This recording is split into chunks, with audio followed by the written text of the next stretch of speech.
What's up guys, we're back with another OKestWeekly update where we cover all things handheld gaming. It was a bit of a quiet week for updates, but we're going to go over what I've found for each company and the handheld sector in general.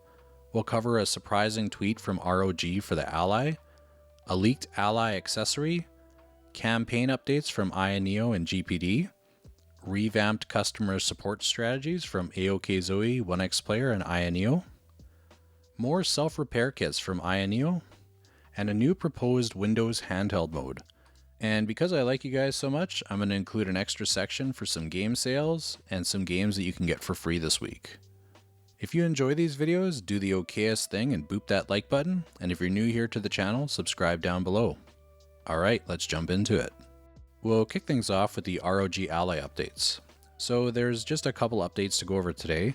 The first one, it's nothing too groundbreaking, but ROG sent out a tweet saying that the device is set to release worldwide, which, that's not really a surprise. We knew that. But then they put in brackets that it's going to be sooner than we expect. Now, I don't know what you guys have been thinking as far as when we've been guessing this would come out or when you're thinking. I've been kind of considering Q4, maybe October, November, December, somewhere around there. So if it's coming sooner, what do you guys think? Is this a Q3 release? Do you think this is going to come out the same time as the new AOK Zoe, the new GPD? Maybe we'll know soon. The second piece of news I have for the ROG Ally is actually just a case that was leaked. Now, I don't know if this is actually going to be the case, but with all things leaks, you never really know, so take it with a grain of salt. But this was from Snoopy Tech, and he released 4 pictures of the case, a few pictures of the outside from different angles. You got the side, the top at an angle, and then on the inside. So what do you guys think? Is this the real case? Is this just someone's render that they're just trolling us with? And if this is actually the case, does this signal that it's really just right around the corner, the release?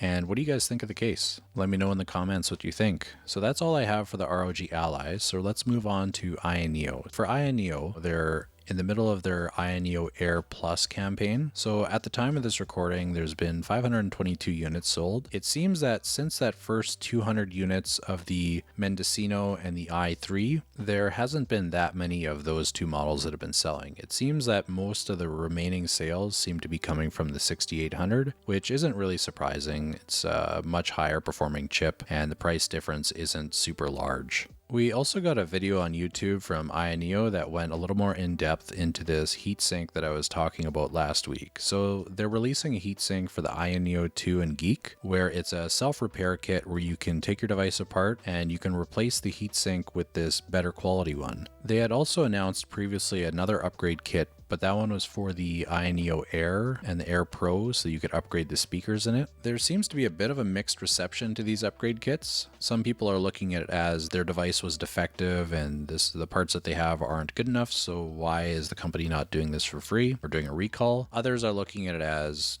just upgrading their stuff and they're happy to buy it. And the company themselves have kind of framed it as similar to like when you buy performance parts for your vehicle. So it works fine as it is, but you can always buy higher performing parts so you can get more out of it. So I'm not sure where I land on this. I see kind of both sides. I'm happy that if there's a way to improve the device that we can do that after the fact. I tend to mod my stuff and fix things, so for me it's not a big deal. But what do you guys think about this? Is this something that you want to see companies do more of, or is this something that you think should have been done from the start? And the last AYANEO update that I have is that my Neo 2 arrived safe and sound, so I've got the device, I've already unboxed it, set it up, and I've already made a video for a day one guide. So if you haven't checked it out, feel free to check it out. And you can also let me know in the comments or send me a message if there's particular content you want to see, whether it's for repairing the device itself, tutorials, or even some head-to-heads with other devices. Okay, so we'll move on to AYN.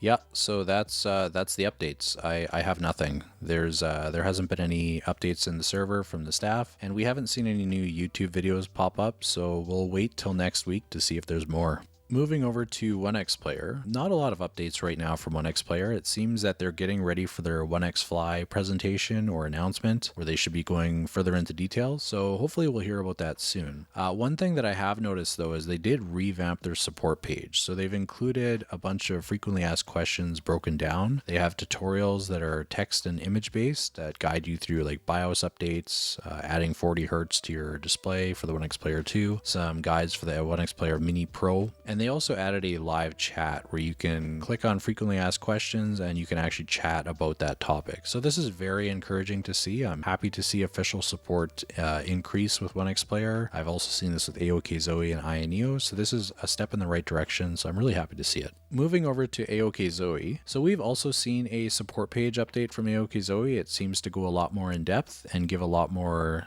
step-by-step instructions for different repairs, updates like updating the BIOS, and also little known issues and how to fix them. So once again, this is very encouraging. I'm a big fan of seeing the company step up their support efforts, so I'm really happy to see it.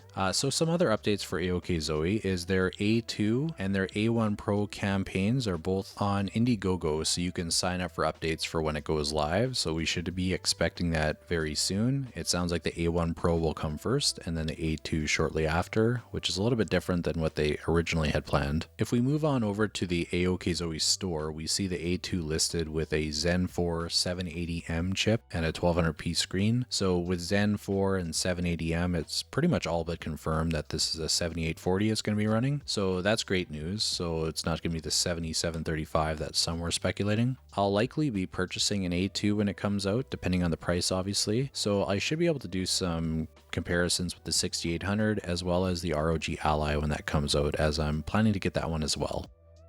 Yes, I do have a problem. That's all I have for AOK Zoe, so let's move on over to GPD. So just more on that update I had given last week for the Win 4 delay. So there was actually a left trigger issue in a batch that there was some abnormal noises from what the company has said. So they had to disassemble those devices and install fresh left triggers. So it seems that they got that sorted pretty quick. Within a couple days they were shipping out again. So those that are waiting, I hope you get your device soon. I've been on the other end of waiting and it's really not fun. Let's hope that there's no more delays and that they are able to ship out all the remaining units. And that's all I've got for GPD. If I missed something, just let me know in the comments. Moving over to software. So we had a interesting leak from a Microsoft hackathon project. So a hackathon project is something that Microsoft does where they allow their employees to come together, kind of come up with a creative project. So there was a team that came up with a Windows handheld mode. So they were looking at the Steam Deck in particular and how the Windows experience right now isn't great. The drivers aren't very optimized and it doesn't work as well as it works with SteamOS. So they were taking a look at the current weaknesses, ways that they can address it, and what they would need to get that done. So of course, being a hackathon project, this doesn't mean that this is something that Microsoft is actually looking at doing, but it's very cool to see them,